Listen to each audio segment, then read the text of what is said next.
Good afternoon, everyone.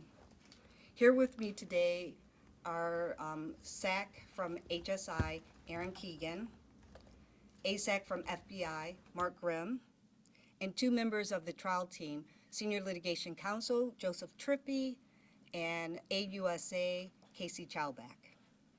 Obviously, we're here today because we received a jury verdict in the retrial of the case of Joseph Bongiovanni. The defendant, who was a former DEA agent, was found guilty of 7 of the remaining 12 counts. Prior to the guilty verdict today, the defendant was also convicted of 2 counts in the first trial. So in total, this defendant has been convicted of 9 felony counts for the criminal conduct he engaged in. Specifically, today the jury found the defendant guilty of counts 1, 3, 6, 7, 8, 10, and 11 of the indictment. The lead prosecutor on this case, Joe Trippi, will speak to the specifics of the facts and counts in the indictment in a moment. Let me be clear. This is not a celebration. There is never anything to celebrate when someone in law enforcement misuses the power granted to them to commit crimes such as these. However, these verdicts show that no one, not even a federal law enforcement agent, is above the law. Many of you know my 2 decades of experience as a civil rights, color of law prosecutor and a public corruption prosecutor here in this office. I know that both of these types of prosecutions of law enforcement officers and public officials are the most difficult cases that are undertaken by prosecutors. This trial team undertook both of those most difficult cases, those most difficult crimes, and they were successful in the outcome. This case involved both, as I said, of these type of crimes, color of law and public corruption. Violations of the oath taken by a law enforcement officer who was also a public official. It is one of the most difficult cases we could undertake in trial, and I'm so proud of this trial team and its success and the diligence that they had in making sure justice was done. It is my hope that our perseverance in this case and not backing away from the difficult task of prosecution of a law enforcement officer, of a public official, of an agency that works every day with our office and our prosecutors will prove to the public that no one is above the law, and we will continue to do what it takes to ensure that justice is achieved. Regardless of who you are, if you commit a federal crime and we have the proof, we will prosecute you. Let me conclude by thanking those who were unable to be here today. The third member of the trial team, AUSA Nicholas Cooper, paralegal Karen Champeau, who is here in the audience today, legal administrative specialist Liz Harth, and many others from my office and the other agencies who assisted with this case and assisted the trial team as necessary.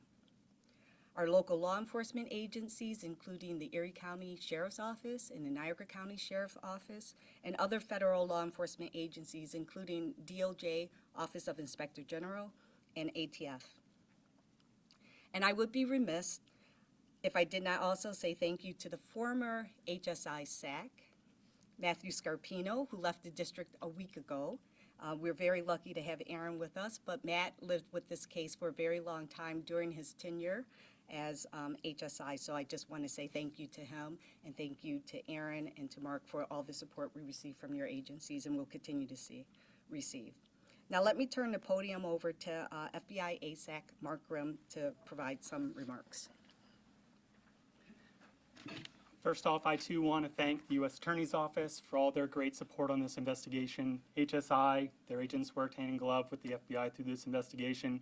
The case team did a fantastic job. I want to make sure that the FBI recognizes all of them and all their tremendous support. Number one, the FBI takes all allegations of public corruption, particularly public corruption involving federal law enforcement officers, very seriously. Integrity is the bedrock of our profession. If we can't be truthful and honest and the public can't see us as truthful and honest, then we have failed.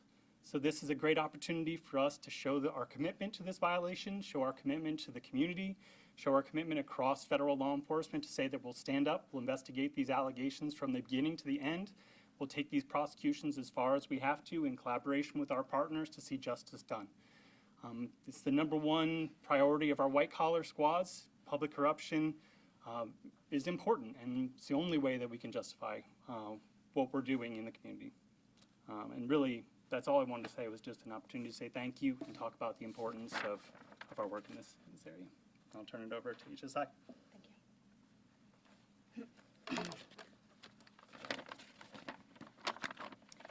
Good afternoon.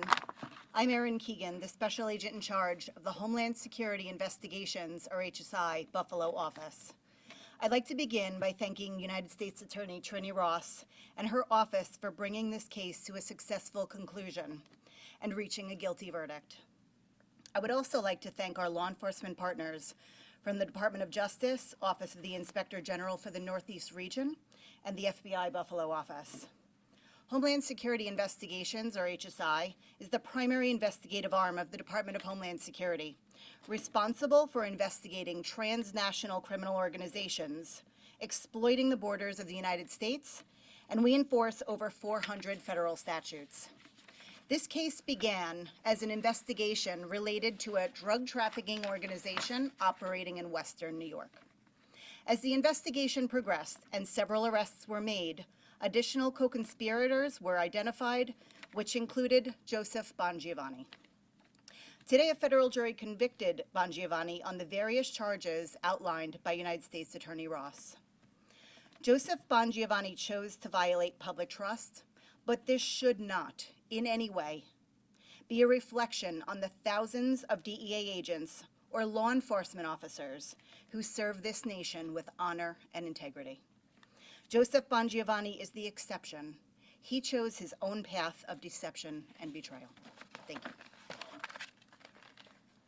Now, Joseph Trippi will talk a bit about the case and the convictions. Good afternoon.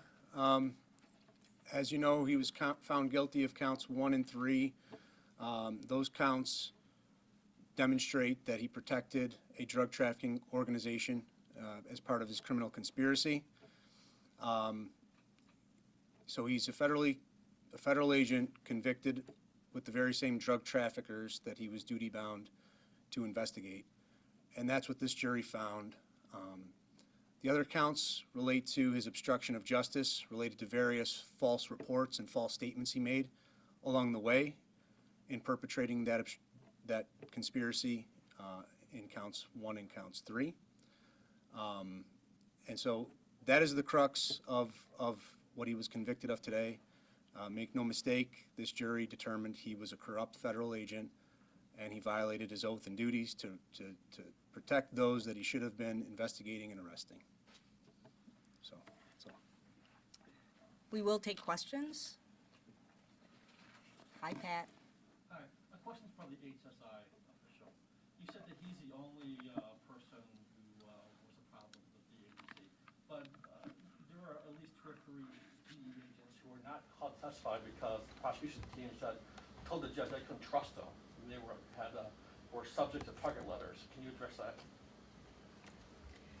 This is an ongoing investigation, so we're not going to be able to comment on that at this time.